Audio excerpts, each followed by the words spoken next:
everyone. Welcome back to another vlog. We are changing things up this week, and we have a conversation coming from Mom and me. This topic that we're going to talk about may seem a little different than our normal content from C3, but I believe it fits right in because it's relating to spiritual health, and that's what Connect 3 Ministries is all about. Right. It's about spiritual health. So I hope that you really enjoy this conversation. Every week, Mom and I try and grab a cup of coffee together. We normally end up having some great conversations. We sure do, yeah. But recently, we were talking about some things that we noticed within our culture, and we wound up on the topic of depression, and especially how that relates to our spiritual health. Right. And the question we want to talk about with you guys this week is, does it mean your faith is weak if you are struggling with depression? Right. Right. And I'm really glad, I don't know how we stumbled onto this question, but I'm really glad we're having this conversation because I think it's very pertinent and it's very, very important. And, you know, as a therapist, I have seen through the years a lot of people that do struggle with depression, and a lot of them are Christians. So this is really a pertinent question. And to be honest, Suze, it's kind of interesting. You know, sometimes I may be talking with someone who's dealing with a lower level of depression, and I think, you know, maybe if they just had a really good, wise spiritual mentor, that might really help them. Other times, I have talked to a lot of people who have come in for some help because they're in depression, and there have been some good, well-meaning Christians that have tried to fix them and made things so much worse. Yeah. And then other times I've talked with people who are Christians and dealing with depression, and they're scared to death for somebody to find out that they're seeing a counselor. Right. Or that they might need to take some medication. So it's really a complex topic when we kind of mix in the Christianity component. And it's certainly, we're going to talk generally about this because there's not a one-size-fits-all with this conversation. Well, Mom, why do you think some people assume that your faith is weak if you're struggling with depression?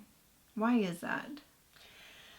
You know, not everybody does assume that, but I think historically that has been an assumption, and a lot of times in Christian circles. And honestly, I don't know for sure why that happens, but what strikes me as odd is that sometimes we use illogical reasoning in some places, but not in others. You know, for example, we wouldn't say that someone's faith is weak if they needed a shot of epinephrine when they were having an asthma attack. Right. And we certainly wouldn't say that someone's faith is weak if they needed some insulin medication for diabetes. And you know, with depression, there is most certainly a physiological component that goes with that as well.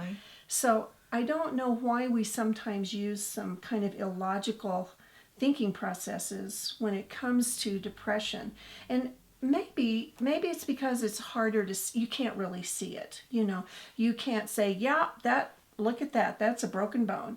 And you certainly can't put something under an x-ray and say, yeah, there's depression. You can't run blood work, you know, and say, clearly this person has this. I mean, there may be some things that point to it, but you know, maybe it's in that where there's kind of an ambiguity in understanding it is why people may come up with some of these false assumptions, you know. That's a good point. And say, this is why, and their true intention is trying to figure it out and offer some kind of explanation, but in doing that, the logic becomes really derailed, or there's just no other criteria that they feel comfortable using, and so they point to that one, you know, and say, this is, you know, a lack of faith. It's why someone has depression. You know, and the really, really sad part about when we sometimes use false explanations is that we end up heaping guilt and shame on people who are already struggling and feeling pretty desperate about their situation. Yes. So it is really an assumption that heaps insult to injury for someone that's dealing with some depression or anxiety, or really any kind of mental health concern. Well, I think those are really good points. Makes a lot of sense. And I kind of want to now ask you about, what do you think Scripture has to say about depression and faith? I mean, does it address it? There are a lot of scriptures we could point to, and we just don't have time to go through all of them. And there are some that people take out of context to use to apply to depression and faith. But in reality, the scriptures don't actually say thou shalt not be depressed or anything like that. But it does deal with the idea of depression and faith more by example. In fact, if you have ever gone through a depression, or anybody is struggling currently with depression, you're in pretty good company, because the Bible has a lot of examples of people I've called heroes of faith through the years that deal with depression. And, just off the top of my head, David is the first one that comes to my mind. My goodness, Naomi changed her name to reflect how she was feeling. Hannah, Elijah, Job, of course. There's a lot. And you read the descriptions in there of what it was really like for them. And they're just graphic descriptions of how horrible it was, and how their worldview was so dark, and they couldn't get out of bed, and the physical agony that they were feeling, and the emotional despair. I mean, it is a clinical description of what they were experiencing. Clear signs. And not a lot has changed since then. People are still going through hard times. People deal with things in life that are so horribly unfair. And it leads to feelings of and deep depression sometimes. And just like people in the Bible went through. So I hear you indicating, Mom, that quite a few people deal with depression. So what kind of numbers are we talking about? Is it a big chunk of people that are, feeling depressed or struggling with depression, or what are some of the statistics on that? It's kind of hard to get an accurate number on that. If you were to Google it, you'll find different stats on it. But, some of the more reliable sources, I think, will say about 1 out of every 10 people, adults, is dealing currently with some form of depression. 1 out of 10. And that's adults. And just as a reminder, there's a lot of people that live with depression off and on or chronically that are never diagnosed. They never go for help. So it's at least 1 out of 10. And we're also not talking about children, kids under 18, and those rates, childhood depression rates, are skyrocketing. That's a whole nother topic right there. But on average, if we were to translate those numbers, and when you go to church on Sunday morning, say you go to a church that's 200 to 300 members, just statistically speaking, that means that on any given Sunday, there's going to be at least 20 to 30 people sitting in the pews that are dealing with diagnosed depression on some level. That is so shocking.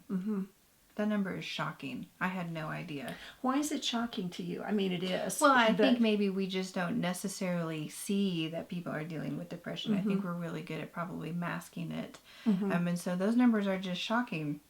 Surprising. And I think that's a question right there that begs to be asked, is why do we hide it? And, we might talk about that some other time. But there's been such a huge stigma for dealing with mental health issues for years and years. And a lot of crazy stuff, has been done, from some pretty horrific things to a person's body historically, to now just the stigma that still is attached to it for a lot of people. And it's easier to just hide it, mask it, cover it up, and not deal with what everybody else may say about it, because you don't have the energy if you're already dealing with depression and the feelings of desperation and darkness that people with depression deal with. In fact, you'd be surprised at some of the people that are depressed. You would probably say, but they seem so happy. But they've gotten really good at hiding it. Wow. Mom, I'd like for us to go back to our original question of faith and depression. And what would you say to someone who may be dealing with depression and wondering if their faith is weak? What would you say to them? Any advice that you might give to them? Wow, there's a lot I'd like to say. I know, we could go forever. I know. Probably on this. Well, I'm really glad we're coming back to that question because I want to end this video by saying very strongly and very boldly to people that are dealing with depression or anxiety or really any kind of mental health issues is you are not spiritually unfaithful if you are dealing with some of these issues. And you are not a person that has a character flaw if you are dealing with some of these issues. Right. I think sometimes when people feel that they are that way themselves, that is more of a symptom of a spiritual depletion. You know, they say, I can't pray. And it's hard to pray sometimes when your heart is just so heavy. And I would encourage you to keep doing spiritual things. If you're dealing with some depression, keep praying, even though you may not feel like your words get past the ceiling. Keep talking with God, or just sit and be with Him. If you can't even come up with the words that you want to offer to God, just sit and be with Him. Pray some of the Psalms to God. If you cry through them, that's okay. God is good with that kind of thing. Remember, David was a man after God's own heart. He was one of God's special servants, and he dealt with depression, pretty significant depression, several times in his life. So keep doing the spiritual things, but it does not mean that you are a spiritually unfaithful person. Second thing I would recommend that you do is don't try to go this alone. Depression tends to cause people to want to isolate, and that's really one of the worst things you can do. You really need people when you're going through all kinds of issues, but especially depression. Right. And you need to find those people that are safe. You can confide in them. You know they're not going to spill it to everybody, and they're wise, and they're going to listen. You're not going to be a project. They don't feel like they have to fix you. They're just going to be willing to listen to you and walk this journey with you. And also, they are wise enough to speak truth to you and even to say to you, the third point, let's get some more help for you. Don't ever hesitate to get some additional help. See a counselor. Find a good counselor you feel comfortable with that is a Christian themselves or respects your Christianity, and talk through these issues. Sometimes they're pretty deep and you'll need some skilled help to help you clean some of this out so you can move on. And take medication if you need. We mentioned earlier there's definitely a physiological component that goes with depression. There is sometimes a chemical depletion that needs to be addressed medically to go with that. Those are great. Very good. You know, Suze, if I were to walk out of my office here and fall down the stairs, which is not out of the realm of possibility, I'm so klutzy, you would not gather me up at the bottom of the stairs and say, walk it off, Mom. Walk it off. Walk it off. That's not really a bone sticking out of your leg. Or you wouldn't give me a Band-Aid either, you know. Right. You would say, we need to get the mother to the hospital and get some help. And you would make sure that I got some professional help. I would get the tests that I needed. And I would be more than glad to be getting a cast and things to lean on, like crutches. While my leg healed, and probably some pain medicine until some of that came together and the pain ceased. You know, sometimes there are things that happen in our lives that are broken besides just legs. Sometimes our hearts get broken, and the same truths apply to that. Sometimes we need to get professional help. Sometimes we need to have more than just a Band-Aid. Sometimes we need a cast and things to lean on while the healing is going on. Because the exciting thing to me about dealing and working through depression and anxiety is I believe that is one of those most important points of growth in a person's spiritual life. Good. In fact, you know, my medical friends tell me that if you break a bone, that place where it was broken, calcification occurs there. And that actually, that is stronger where the calcification occurs. Wow. After the break than before. That's amazing. And I think that's the same for our hearts. You know, sometimes when we go through really hard times like depression, that working through it in a godly way, getting the professional help if necessary that we need, doing what we need to do to bring some healing we actually are stronger in the broken place. And that can become a great gift that we give to other people, that God gave us, and we can turn around and encourage other people that are going through the same thing. Very good. I think there's tremendous light and hope on the other side of depression. Well, we hope that you got a lot out of this conversation. And Mom, definitely thank you for being a part of this video and offering such wise counsel and insight into this. Thanks. You know, I think a lot of people deal with this, and it can be a really touchy subject, and we don't always know how to deal with it. Right. But we hope that you found this to be really encouraging. Sure do. And helpful. And if you have any further questions, Ask Susanna. ask Mom. Please feel free to comment below or send us a private email, and we would be happy to carry this conversation on with you. Like we say, we really care about spiritual health and your spiritual health. So please feel free to get in touch with us if you have any further questions. Yes.